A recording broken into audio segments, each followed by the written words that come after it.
ओम नमः सिद्धेभ्यः। ओम नमः सिद्धेभ्यः। ओम नमः सिद्धेभ्यः। मंगलम भगवान वीरो मंगलम गौतममुनि मंगलम कुंद कुंदाद्यो जैन धर्मोस्तु मंगलम सर्वमंगल मांगल्यम सर्वकल्याणकारकं प्रधानं सर्वधर्माणां जैनं जयतु शासनं जैनं जयतु शासनम्। इस भवतरुकामूलैक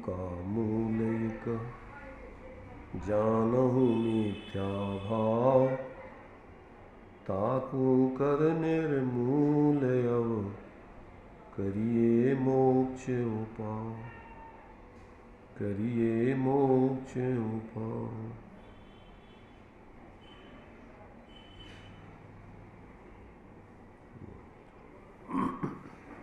चर्चा मोक्ष मार्ग प्रकाशक जी के 7वें अधिकार में जैनाभासों के जो स्वरूप बतलाए हैं उसमें से व्यवहाराभासी जीवों की चर्चा यहाँ पर चल रही है। तो यहाँ व्यवहाराभास के अंतर्गत जो मोक्ष मार्ग के निमित्त और प्रयोजनभूत तत्वादिक हैं उनके संबंध में जो अन्यथापना उसके ज्ञान श्रद्धान आदि में चलता है, प्रवृत्ति में चलता है, उसका यहाँ पर स्पष्टीकरण किया जा रहा है। तो यहाँ अभी तत्वों के संबंध में जो कि आत्मकल्याण में प्रयोजनभूत है, सम्यक दर्शन ज्ञान चारित्र के लिए जीवन में अपनाने के लिए उनका स्वरूप यथार्थ समझकर उसमें से स्व पर हे उपादेय का निर्णय करके स्व के आश्रय से जो संबंध जरा मुक्त तत्व की सिद्धि करना चाहिए और आश्रय बंध और पुण्य पाप का क्रम से अभाव करके जो अपना आत्महित का प्रयोजन साधना चाहिए, वो जब इनका सही स्वरूप नहीं समझा जाता है, अन्यथा स्वरूप समझा जाता है, तो न तो मोक्ष मार्ग की सिद्धि होती है न मोक्ष की सिद्धि होती है। उसका जीवन संसार का ही पात्र बना रहता है, परंतु उसको भ्रम होता है कि जैसे हम सच्चे मोक्ष मार्ग में चल रहे हो, तत्वों का स्वरूप हमने सही समझ लिया हो, ऐसा उसके जीवन में भ्रांति चलती है, आभास चलता है, पर वो यथार्थता से वास्तव में सही समझता नहीं है। तो ये अपने लिए यहाँ भी जीवाजीव तत्व, आश्रव तत्व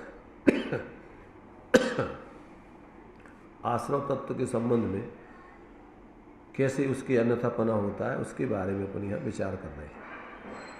कल अपन ने थोड़ा पढ़ा था, थोड़ा सा विषय रह गया था, उसको अपन देखते हैं आगे।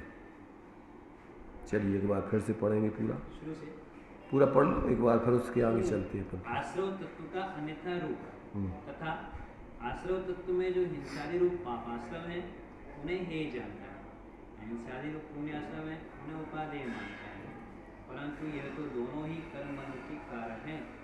इनमें उपादेयपना मानना वही मिथ्या दृष्टि है, वही समय सार के बंध अधिकार में कहा है। सर्व जीवों के इधर भी इसमें भी जा रहा है, आवाज़ थोड़ी जोर से बोलना पड़ेगी। तथा आश्रव तत्व में जो हिंसादी रूप पापाश्रव है उन्हें हेय जानता है, अहिंसादी रूप पुण्याश्रव है उन्हें उपादेय मानता है, परंतु यह तो दोनों ही कर्मबंध के कारण हैं। इनमें उपादेयपना मानना वही मिथ्या दृष्टि है, वही समय सार के बंधाधिकार में कहा है। सर्व जीवों के जीवन मरण सुख दुख अपने कर्म के निमित्त से होते हैं। जहाँ अन्य जीव के इन कार्यों का करता हो वही मिथ्याध्यवसाय बंध का कारण है। वहाँ अन्य जीवों को जिलाने का अथवा सुखी करने का अध्यवसाय हो वह तो पुण्यबंध का कारण है, और मारने का अथवा दुखी करने का व्यवसाय हो, वह पाप बंध का कारण है। इस प्रकार अहिंसादिवत सत्याधिक तो पुण्यबंध के कारण है और हिंसावत असत्याधिक पाप बंध के कारण है। ये सर्व मिथ्या व्यवसाय हैं, वे त्याज्य हैं। इसलिए हिंसादिवत अहिंसादिक को भी बंध का कारण जानकर हेय ही मानना। हिंसा में मारने की बुद्धि हो, परंतु उसकी आयु पूर्ण हुए बिना मरता नहीं है, यह अपनी द्वेष परिणति से आप ही पाप बनता है।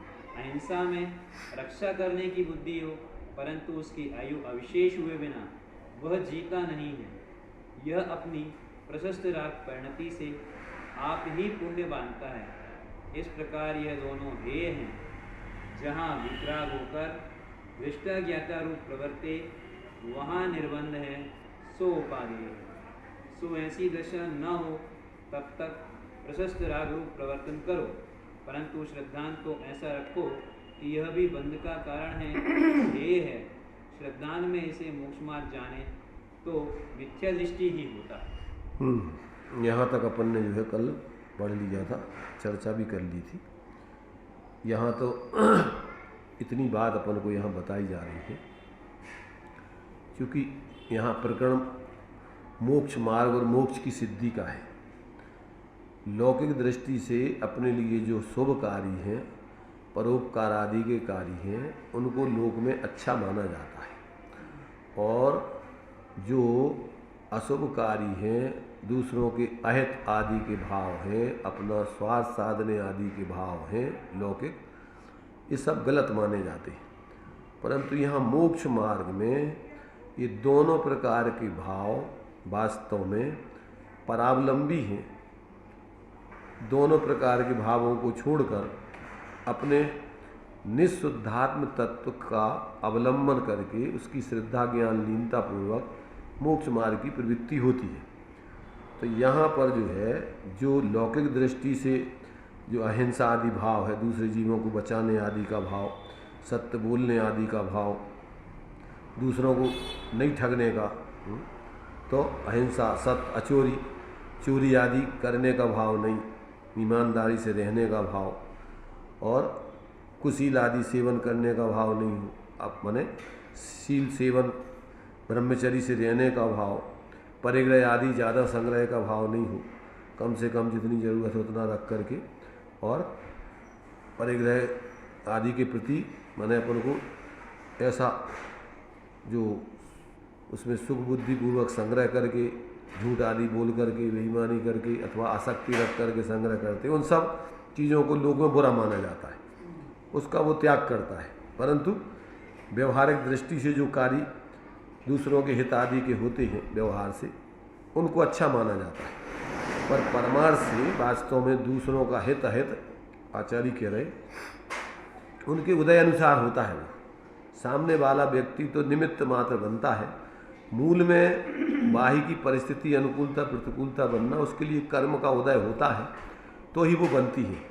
और उसमें फिर व्यक्ति तत्व ज्ञान अगर हो तो उन बाह्य अनुकूल प्रतिकूल परिस्थितियों में अच्छा बुरा नहीं मानता है। वो बाह्य परिस्थितियों को बाह्य जान करके अपना वास्तव में हित तो अपने स्वाश्रय से होता है, ऐसा अंतर में अपनी सामर्थ्य प्रमाण अपने स्वरूप की श्रद्धा ज्ञान लीनता करते हुए जीता है। और अभी जब तक पूर्ण वितराग नहीं होता है तो बाहर में न्याय नीति पूर्वक ईमानदारी से जीता है, दूसरों का हित नहीं करता है। तो ऐसा सहचरभूत उसके जो व्यवहार चलता है, उसको तो व्यवहार से अच्छा कहा जाता है मोक्ष मार्ग में, उपचार से उसको मोक्ष मार्ग भी कहा जाता है। पर वो जानता है कि परमार्थ से ये शुभ भाव है, अपने पुण्य भाव है, इससे अपन को अभी आश्रयबंध होगा और आगे जा कर के अपन को इससे बाहर में लौकिक दृष्टि से ऐसे धर्म के अनुकूल वातावरण आदि ऐसी गतियों में जन्म होगा जहाँ अपन आत्माराधना कर पाएंगे। ऐसा ज्ञानियों के जीवन में तो संतुलन चलता है। पर मिथ्या दृष्टि जीव पाप आदि हिंसा आदि को बुरा, अहिंसा आदि व्यवहार धर्म के कार्यों को अच्छा मान करके और उसी में धर्म बुद्धि से प्रवृत्ति करता है। तो कहते हैं ये सब उसकी सही मान्यता नहीं है, वास्तव में मोक्ष मार्ग का कारण नहीं है। तो यहाँ तो इतनी बातें बतलाई कि जब तक आपको पूर्ण वितराग दशा नहीं हो तो भूमिकानुसार प्रशस्त राग रूप परिवर्तन करते हुए भी ज्ञान श्रद्धान में तो आप ऐसा मानो कि वास्तव में ये भी त्याज्य है, पर अभी अपनी भूमिका उतनी ऊंची नहीं है, इसलिए अपन अभी आंशिक वीतरागता के साथ बाहर में जितना विवेक पूर्वक अपन न्याय नीति ईमानदारी पूर्वक दूसरों के अहित में न जीते हुए उनका भी व्यवहार से हित करने का भाव रखते हुए यथायुग संयोग आदि करते हुए जी रहे, तो ये अपने लिए जो है ये पुण्य बंध का कारण है और अपने लिए भी मोक्ष मार्ग के ये अनुकूल वातावरण इससे मिलेगा। मोक्ष मार्ग तो वास्तव में बाहर के अनुकूल और प्रतिकूल वातावरण से नहीं होता है।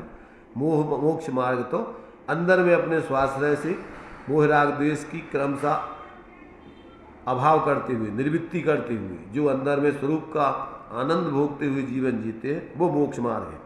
तो ज्ञानी इस प्रकार जानते हैं, अज्ञानी को इस प्रकार का ज्ञान नहीं होता है, इसलिए वो बाहर के जो शुभ कार्य आदि हैं, पुण्य का उदय आदि है, उसको अच्छा मानता है, पाप आदि के भावों को बुरा मानता है और अंदर में यथार्थ अपने स्वरूप आश्रय से होने वाला जो वीतराग विज्ञानता रूप भाव है उनको नहीं जानता है। इसलिए ये उसके लिए कहते हैं वास्तव में भ्रम है, ये सुखरूप नहीं है, ये सब भाव दुखरूप है, चाहे तीव्र कसाय के हों चाहे मंद कसाय के। जब तक ऐसा तत्व ज्ञान पूर्वक अपने उस स्वरूप के अवलंबन से होने वाले जो स्वाश्रित शुद्ध भाव है उनको जब तक ये मोक्ष मार्ग नहीं जानता है, तब तक ऐसा बाहर में ही परद्रव्यों के निमित्त आदि से और थोड़े बाहर की अनुकूलता आदि से उसमें वो संतुष्ट होकर के जीता है और बाहर के जो व्यवहार धर्म के ज्ञानियों के जीवन में शुभ कार्य चलते हैं मात्र उन्हीं का बाहर में अवलंबन करके अपने को धर्मात्मा मानता है, तो उसका यहाँ पर निषेध किया है।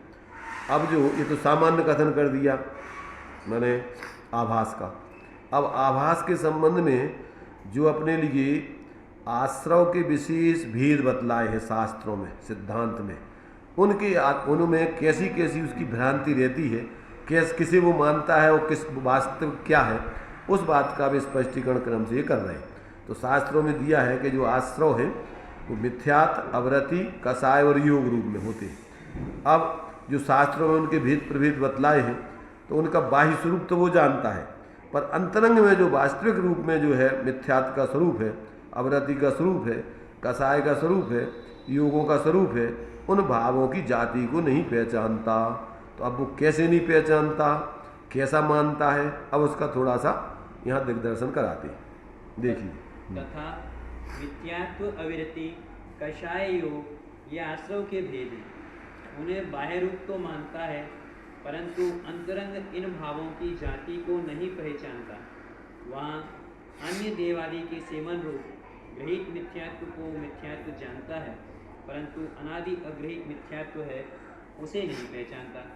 तथा बाह्य थल स्थावर की हिंसा तथा इंद्रिय मन के विषयों में प्रवृत्ति उसको अविरति जानता है। हिंसा में प्रमाद परिणति मूल है और विषय सेवन में अभिलाषा मूल है, उसका अवलोकन नहीं करता। तथा बाह्य क्रोधादि करना उसको कषाय जानता है। अभिप्राय में राग द्वेष बस रहे हैं उनको नहीं पहचानता। तथा बाह्य चेष्टा हो उसे योग जानता है, शक्तिभूत योगों को नहीं जानता। इस प्रकार आश्रमों का स्वरूप अन्यथा जानता है। तथा राग द्वेष मोह रूप जो आश्रव भाव हैं उनका तो नाश करने की चिंता नहीं और बाह्य क्रिया अथवा बाह्य निमित्त मिटाने का उपाय रखता है।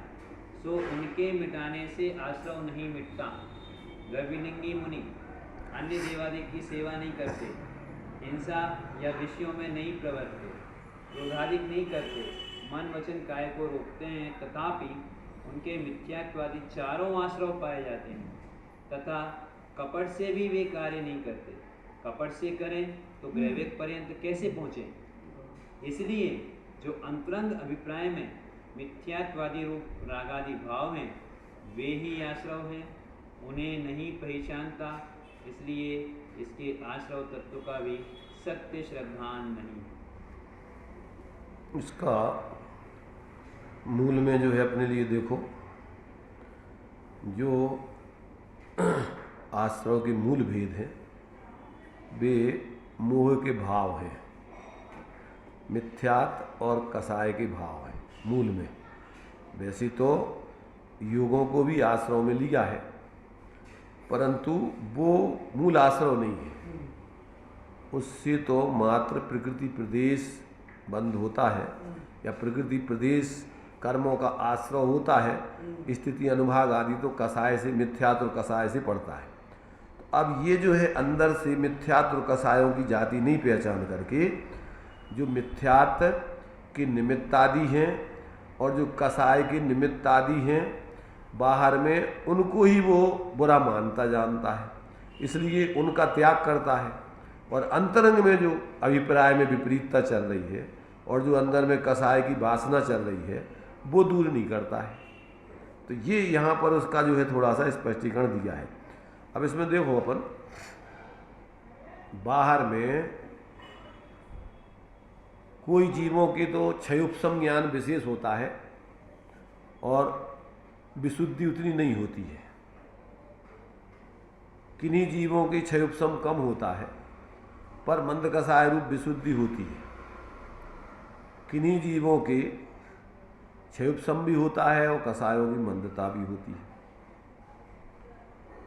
अब ये जो है, ये मान लीजिए 3 परिस्थितियां अपन ने देखी। कुछ जीवों के ऐसा भी होता है कि क्षयोपशम भी ज़्यादा नहीं है, कसाय भी उनकी उतनी ज़्यादा मंद नहीं है। ऐसी 4 परिस्थितियां जीवों की बनती। एक 5वीं परिस्थिति ऐसी बनती है, क्षयोपशम ज़्यादा हो अथवा न हो, कसायों की मंदता विशेष हो अथवा न हो।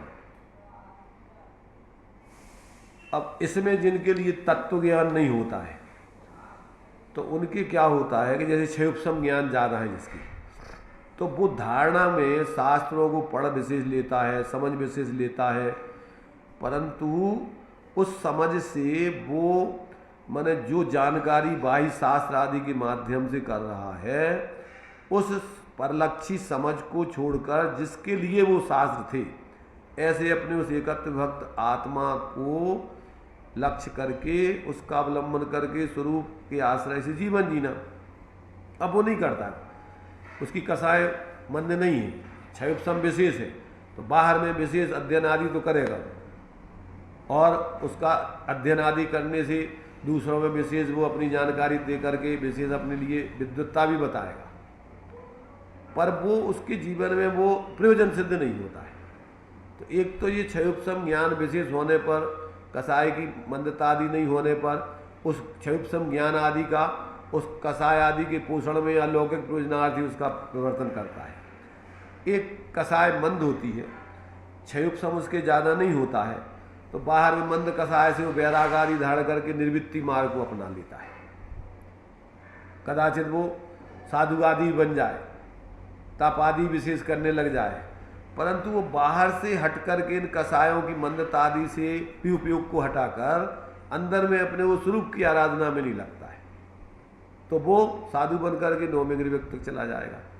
अथवा किसी के मंद कसाय भी हो, क्षयोपशम विशेष हो, तो वो क्या करता है कि शास्त्रों से बहुत कुछ समझ भी लेता है, सब विवक्षा ऐसा, और बाहर में त्याग आदि अपना कर साधु ही बन जाता है।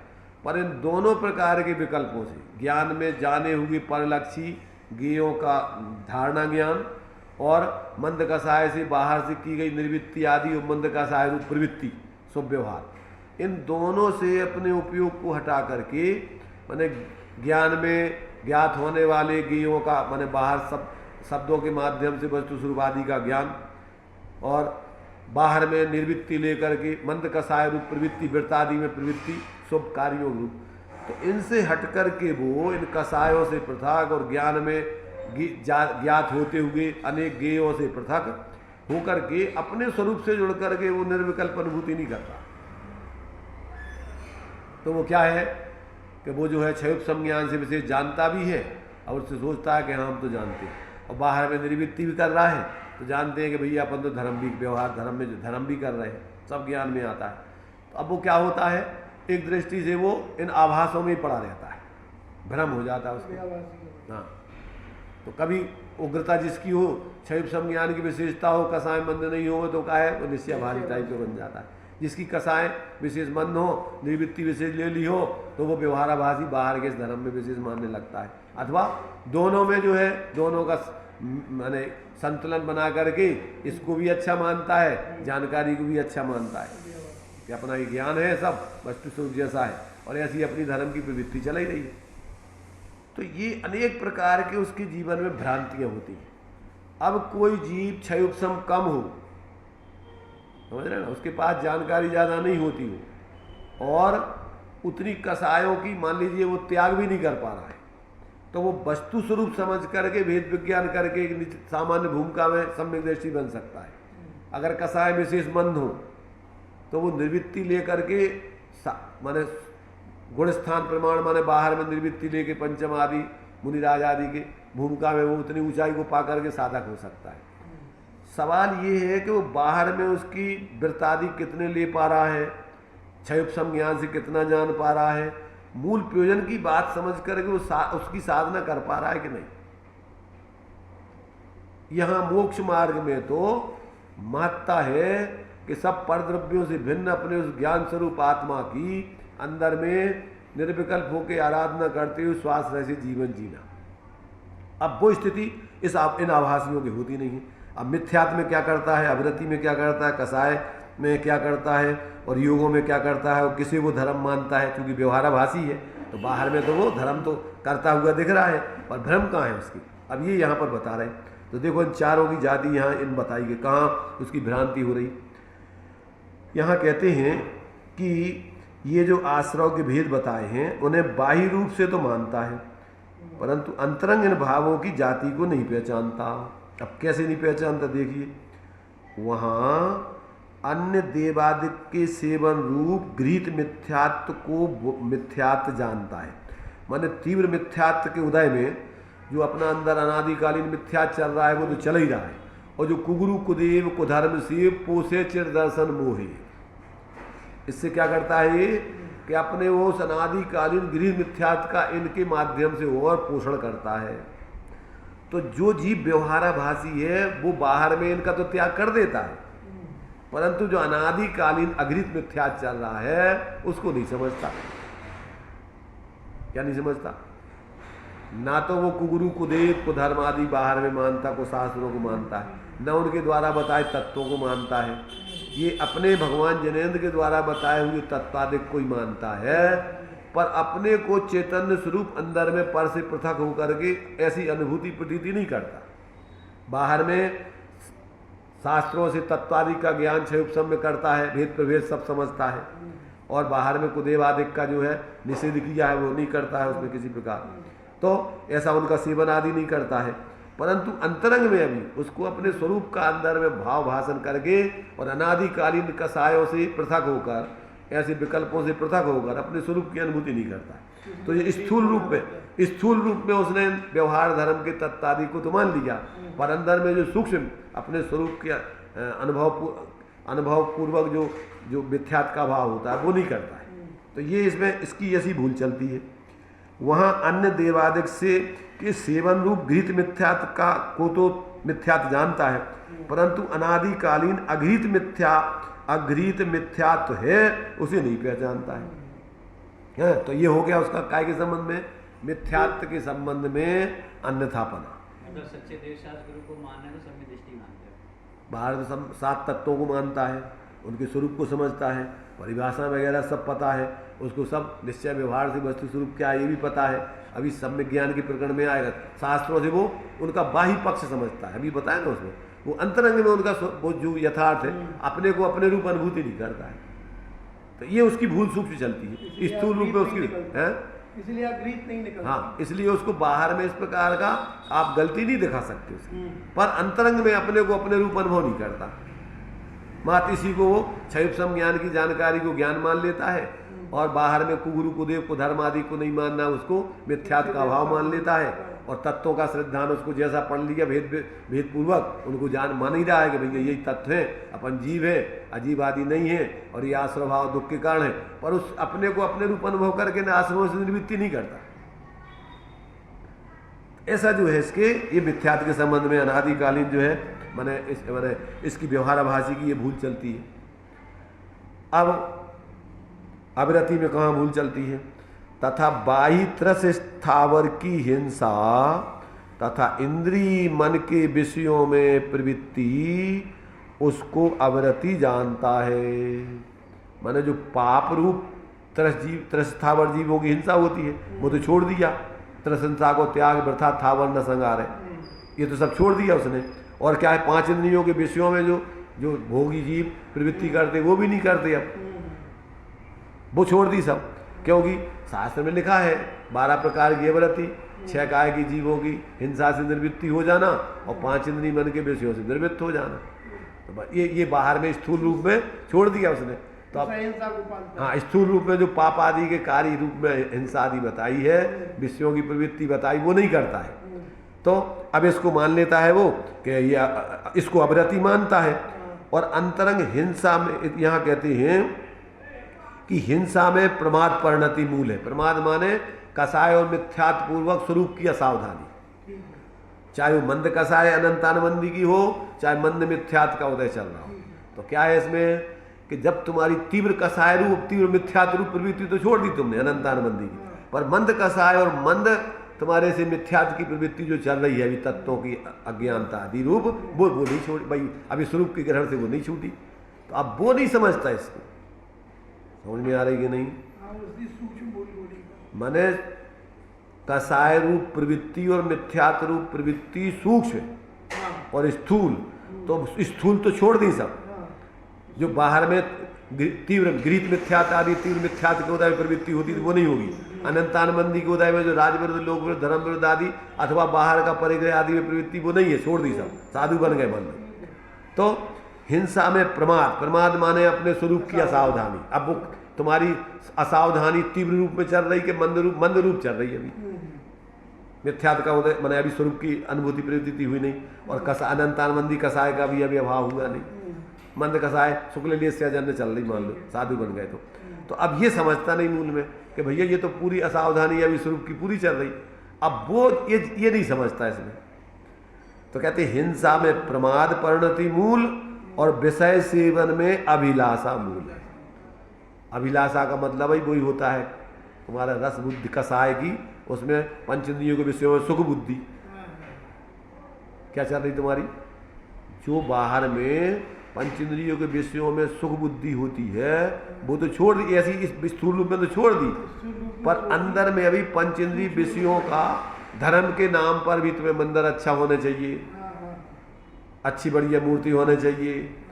तो अंदर में चूंकि वो ये नहीं समझता कि अच्छा मंदिर, अच्छी मूर्ति तो बीतरागता रूप होती है, बाहर में 5 इंद्रियों के विषयों वाली दिखने में अच्छी हो, रंगीन हो, ये हो, मंदिर अच्छा सजा हुआ हो, ये अच्छा नहीं कहलाता है। मूल में तो अच्छापन क्या है तुम्हारा? अच्छापन है तुम्हारे अंदर की, उससे भीतरागता की सिद्धि करो।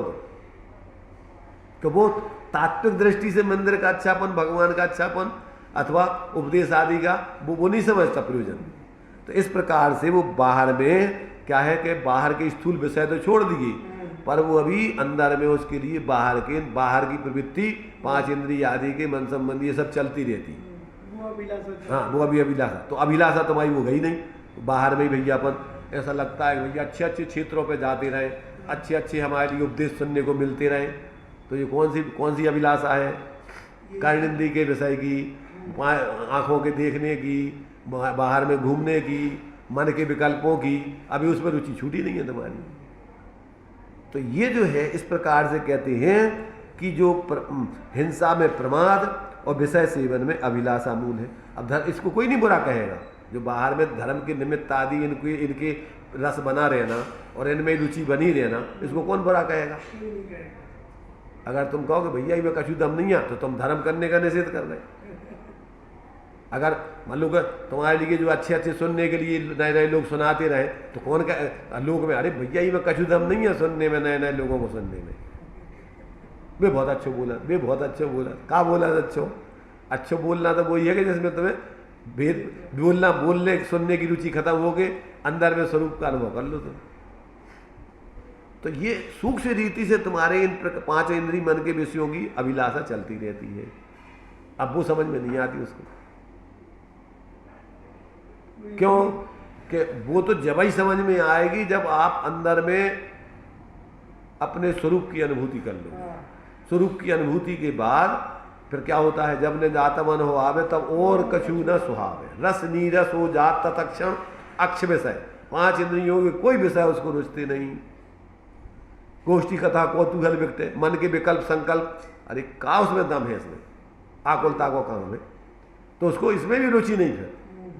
तो ये जब व्यक्ति को स्वरूप अनुभव होता है, स्वरूप अनुभव में अपने लिए सारे विकल्पों का अभाव पूर्वक अतीन्द्रिय आनंद आता है, तो रागादि प्रगट जे दुख देन, तो उसके लिए फिर बाहर का एक एक विकल्प आकुलता भाषित होती है उसमें।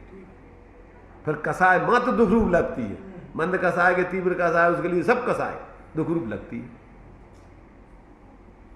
और अभी तो उसके लिए थोड़ा अभी ये करना, अभी ये करना, अभी ये करना, ये करना, विकल्प उसमें ही रस लेता रहता है।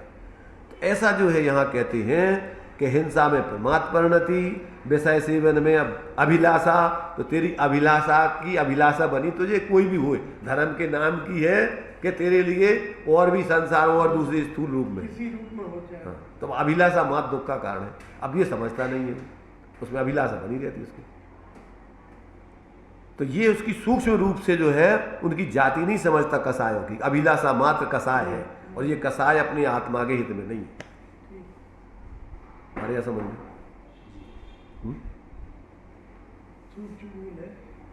अगर भूल ख्याल में आ जाए तो सुधर जाए। मूल पकड़ में आ जाए तो सब भूल समझ में आती है। जब तक मूल पकड़ में नहीं आए तब तक भूले ही भूले हैं।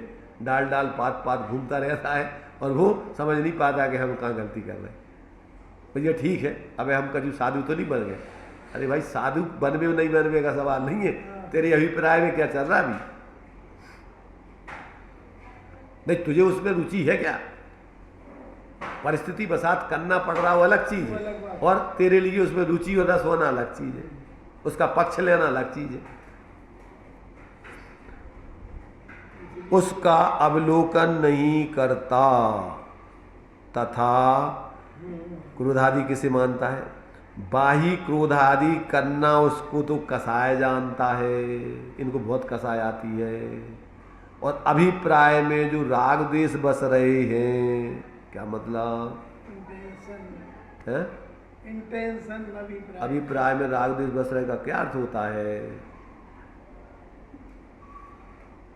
पर पदार्थों में सुख की कल्पना है? सुख की कल्पना, सुख ऊपर से मानना। देखो, पर पदार्थों को इष्टनिष्ट मानना। कसाएं तो राग द्वेष तो जब होते हैं जब पर पदार्थों में इष्टनिष्ट की कल्पना करो।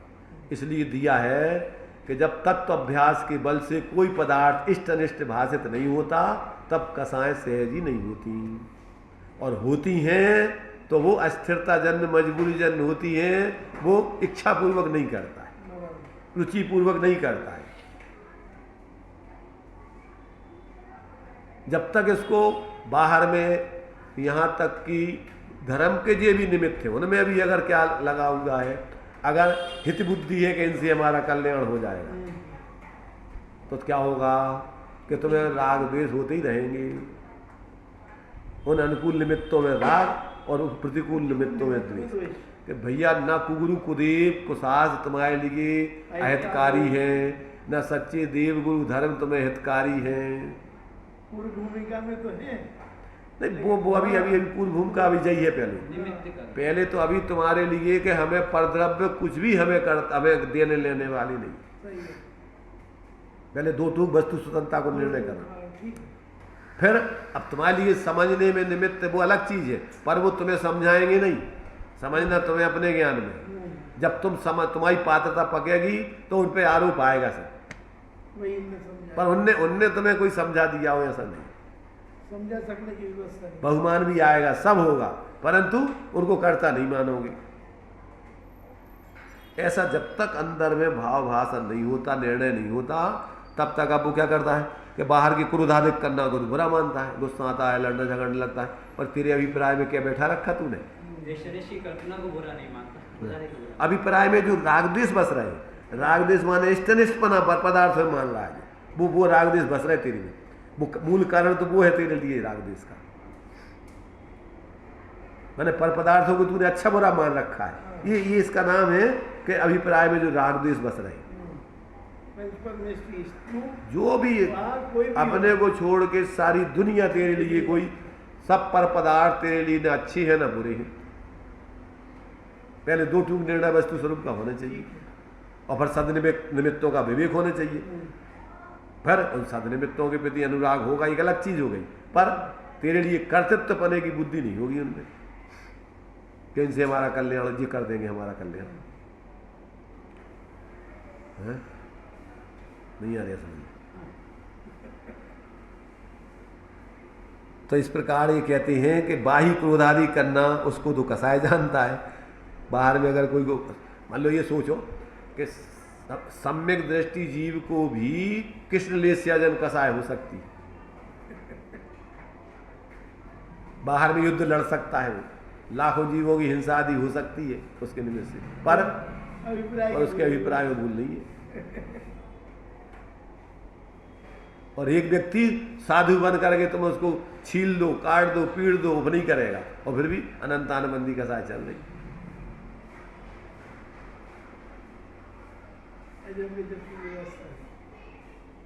अपन परिस्थिति जन उसके अंदर जो है कसाय, माने कसाय नहीं कर रहा वो, क्यों कि भैया अपन साधु हैं, अपन को कसाय नहीं करने चाहिए। अंदर में अपना स्वभाव का आश्रय, स्वरूप का आश्रय करके निष्कसाय वृत्ति रूप परिणमन करते हुए कसाय नहीं होना अलग चीज है, और अपन को साधु है, अपन को कसाय नहीं करने चाहिए। अभिप्राय में तो बैठा हुआ है कसाय, अभी अंदर में अभिप्राय में कसाय तो गई नहीं, पर मजबूरी में तो नहीं। राजा आदि के भय से यदि पाप नहीं करता है तो पापों का त्याग थोड़ी हुआ उसका।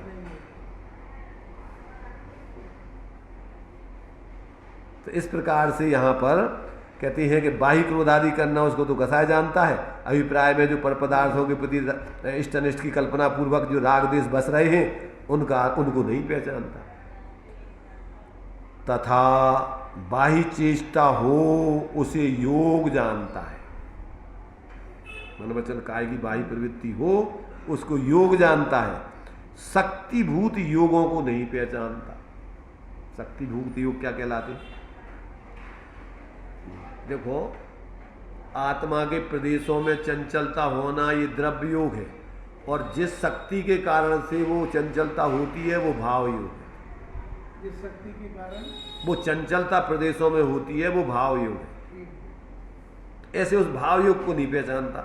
जब तक तेरे अभी अंदर में व्याभाविक रूप परिणमन करने की भाव योगों में शक्ति है, तो बाहर में तेरी प्रवृत्ति हो रही कि नहीं हो रही उससे कोई मतलब नहीं है। पर अंदर में तेरे अंदर में योगों की चंचलता प्रदेशों की अंदर में चल रही, उससे कर्मों का आकर्षण हो रहा है,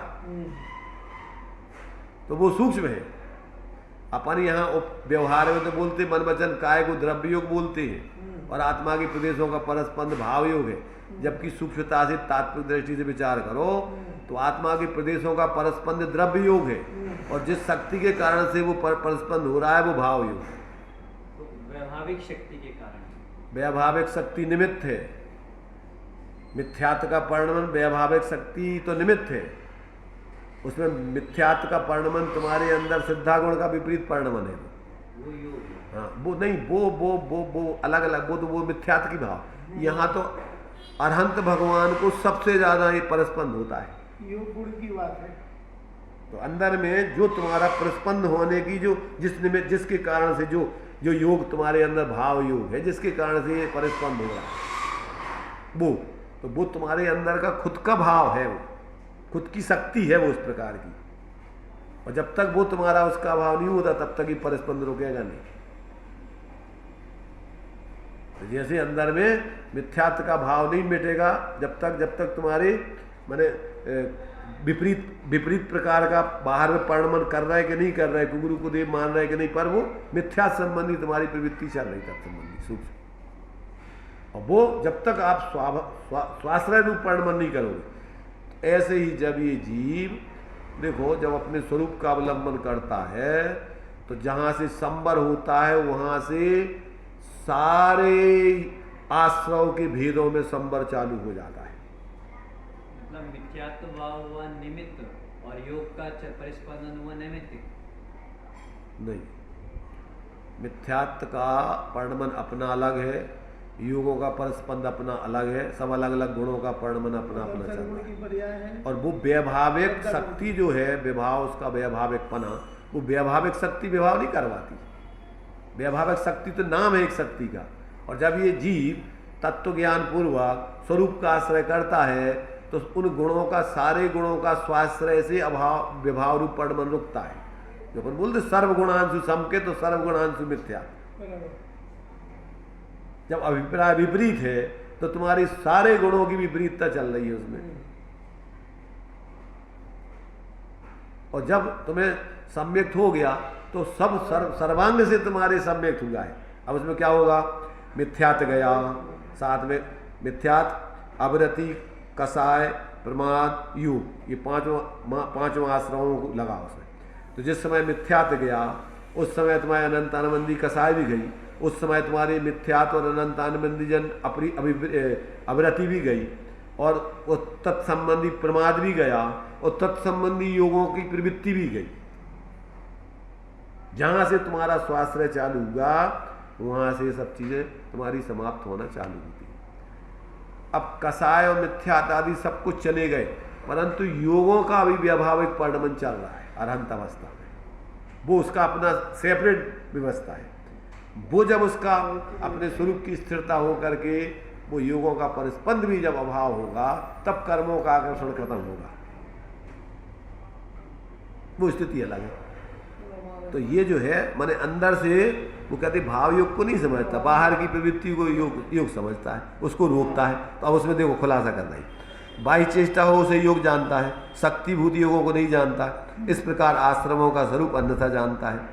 तथा राग देश मोह रूप जो आश्रव भाव है मूल में, उनका तो नाश करने की चिंता नहीं है, और बाह्य क्रिया अथवा बाह्य निमित्त मिटाने का उपाय रखता है कि अपन बाहर में गुस्सा जोर से बोले नहीं, बाहर में कसाय करती हुई मारने आदि की प्रवृत्ति नहीं करें, तो ये तो नहीं करेगा। पर कहते हैं अंदर में जो तेरे मिथ्यात्व और कसाय बरत रही है, पर पदार्थ आदि के माने जो इष्टनिष्ट आदि कल्पना रूप मान्यता चल रही, मान्यता पूर्वक जो कसाय चल रही, उसका त्याग नहीं करता है।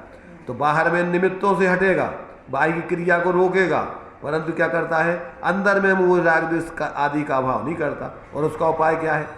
सो उनके मिटाने से आश्रव नहीं, कौन के? बाह्य क्रिया और बाह्य निमित्त आदि के मिटाने से आश्रव नहीं मिटता। द्रवलिंगी मुनि अन्य देवादिक की सेवा नहीं करता, हिंसा का विषयों में, हिंसा या विषयों में नहीं प्रवृत्ता।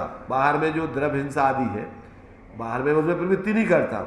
और पांच इंद्रिय के विषय आदि में जो जीव पाप रूप प्रवृत्ति करते वो भी नहीं करता है। क्रोधादि नहीं करता बाहर में, जो क्रोधादि जो अपन को बुरे माने जाते हैं वो तीव्र कसाय वाले क्रोधादि नहीं करता। मन वचन काय को रोकता है, तथापि उसके मिथ्यात्वादि चारों आश्रव पाए जाते हैं। तथा कपट से भी वे कार्य नहीं करता है। कपट से करे तो ग्रहवियक पर्यंत कैसे जाए मायाचारी व्यक्ति। इसीलिए माने धर्म बुद्धि से धर्म धारक है, ईमानदारी से बाहर में जो पाप आदि है उसको छोड़े है बुद्धिपूर्वक, और जो महाव्रत आदि है उसको ईमानदारी से पालन कर रहा है, परंतु अंदर में इन सब से पृथक होकर अपने स्वरूप की अनुभूति प्रतीति करके उस रूप परिणमन नहीं कर रहा है। इसलिए अंतरंग अभिप्राय में जो मिथ्यात्वादि रूप रागादि भाव हो रहे हैं वे ही आश्रव जानना, वे ही आश्रव जानना, उन्हें नहीं पहचानता। इसलिए इसके आश्रव तत्व का भी सत्य श्रद्धान नहीं जानना। श्रद्धान नहीं तो मिटाने के लिए प्रवर्तन भी नहीं होगा। ज्ञान नहीं है, श्रद्धान नहीं है, आचरण कैसे होगा? जब तू उसका जान स्वरूप ही नहीं जानता, जानेगा तो मानेगा, और मानेगा तो आचरण में आएगा। तब तेरे ना तो ज्ञान है उसका सही, ना श्रद्धान है सही, तो आचरण सही कहाँ से हो जाएगा? ऐसा जो है कि आश्रव तत्व के संबंध में जो व्यवहाराभासी जीव है उसके जीवन में ऐसी भ्रांति चलती रहती है। इसलिए सूक्ष्म मिथ्यात्व कारण से ही सूक्ष्म मिथ्यात्वेरी का अंश भी इसलिए बुरा है कि वो जब तक आप अंदर में विप्रयास नहीं छोड़ोगे तब तक आपके जीवन में एक भी आश्रमों का अभाव नहीं हो सकता है। भले ही क्षयोपशम ज्ञान से कितनी तुम व्यायाम कर लो अपने विकल्पों में, परंतु जब तक आप अंतर में अपने एकत्र भक्त आत्मा को इन सब विकल्पों को छोड़ के परावलंबन से अंदर में अपने स्वरूप की अनुभूति प्रतीति पूर्वक स्वरूप लीनता नहीं करोगे तब तक आपके जीवन में कुछ भी शांति मिलने वाली नहीं और ना एक भी आश्रमों का अभाव होने वाला है। कितने तुम बाहर में भाग दौड़ करते रहो। तो इस प्रकार से ये आश्रमों के संबंध में जो व्यवहाराभासी जीव है, धर्म बुद्धि से धर्म धारक व्यवहाराभासी, व्यवहार धर्म धारक व्यवहाराभासी या अभूतार धर्म धारक व्यवहाराभासी, उसकी कैसी कैसी अंदर में भूल चलती है उसका एक थोड़ा सा एक अपने अनुमान आदि पूर्वक शास्त्रों में जो स्वरूप बताया है उसके आधार से और स्वयं के अनुभव पूर्वक तीन चीज़ें होती हैं, आगम, युक्ति तर्क, ज्ञानियों का उपदेश और स्वयं का अनुभव। जब ये चारों चीज़ें मिलती हैं तो ये सब चीज़ें समझ में आती हैं।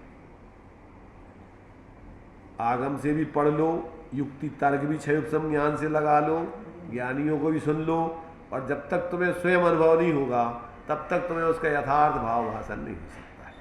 इसलिए 9वें अधिकार में जो सम्यक दर्शन के 4 लक्षण बताए कि सम्यक दृष्टि को चारों लक्षण सही होते और मिथ्या दृष्टि को चारों लक्षण आभास होते। आत्म प्रतीति भी उसकी झूठी, स्वपर का भेद विज्ञान भी झूठा, 7 तत्वों का सिद्धांत भी झूठा, सच्चे देव सास गुरु का सिद्धांत भी झूठा। फिर आगे जाकर के इतना जरूर है कि ये चारों आभास कि यदि उसका क्रम बताया, फिर उसमें ये नहीं बताया कि चारों आभास है तो उनसे उसको हो जाएगा। क्रम तो यही है कि जब भी होगा इसको तो पहले सच्चे देव सास गुरु का स्वरूप समझ के उनका सानिध्य करेगा और उनसे तत्वों का निर्णय करेगा, फिर उसमें स्वपर भेद विज्ञान पर करेगा और फिर स्वरूप अनुभव करेगा। क्रम ये है उसका। इस क्रम को छोड़ के सच्चे देव सास गुरु के जिसके ठिकाना नहीं है और क्षयोपशम ज्ञान से बातें लंबी चौड़ी करे, केवल ज्ञान से मोक्ष पर्याय से भी हम भिन्न हैं, तो कहते इससे कुछ नहीं चाला, ये चतुराई की बातें हैं मान आदि बढ़ाने के लिए। इसलिए पहले तुम्हारा स्थूल विपरीतता तुम्हारी जीवन से जाने चाहिए, फिर क्रम क्रम से जो है उस क्रम से वो जाएगी। ये बराबर इस प्रकार तत्वों को समझ करके व्यक्ति और अपने अंदर की यथार्थ वस्तु स्वरूप समझने का और भूल मिटाने का अगर ईमानदारी से प्रयत्न करे तो ऐसी सामर्थ्य ज्ञान में होती है कि वो समझ सकता है और अपने जीवन में वो गलती छोड़ करके सही मार्ग पर चल सकता है, पर बशर्ते कि प्राणपण से उसको ईमानदारी से आत्मकल्याण की रुचि हो और कोई अभिप्राय उसका नहीं हो। चलिए, निज निधि निज में बताई यह अनंत उपकार है, उसके लिए जिन्हें वाणी माँ को वंदना 7 बार है, वंदना 7 बार।